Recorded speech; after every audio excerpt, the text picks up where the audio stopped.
ผู้อยู่หัวมันลงไหมลงลง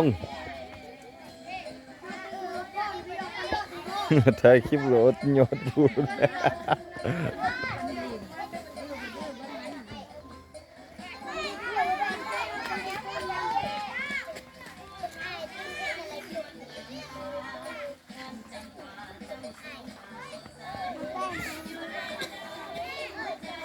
มาฟอนยังแป้งสินอยู่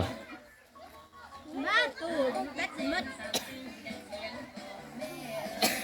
อันนี้ปกเส้นดีๆเด้อลดไปเมียนเลยเนาะปกเส้นทั้งเนื้อทั้งนอก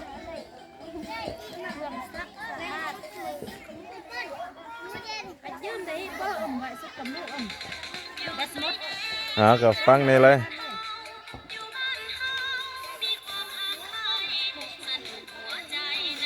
ตูกับแบตมัน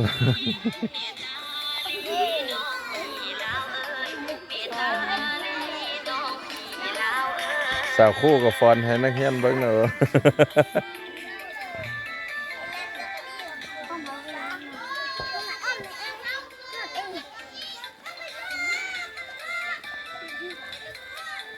นางเต้งับลงแดดติดนางอ้อมน้ำแท้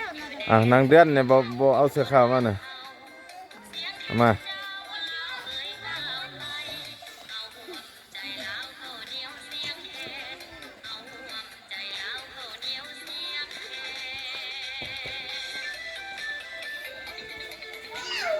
นักเรียนแต่งหน้าแต่งตาบ่ตี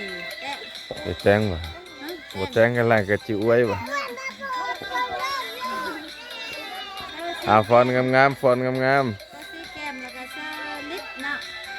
ผู้ใดอยากเห็นตัวเองล่ะเข้าไปเบิ่งเฟซ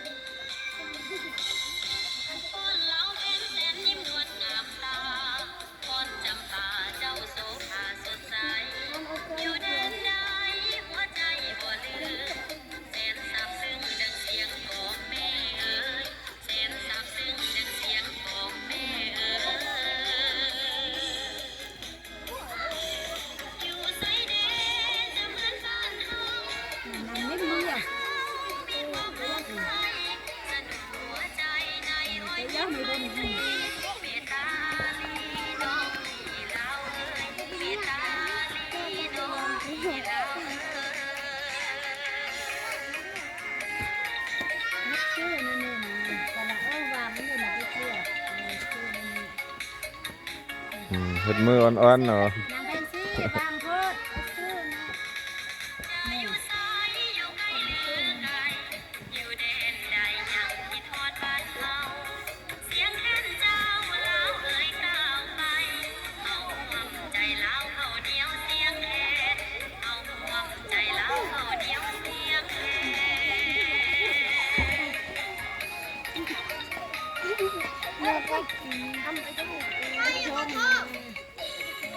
ภาพธรรมชาติ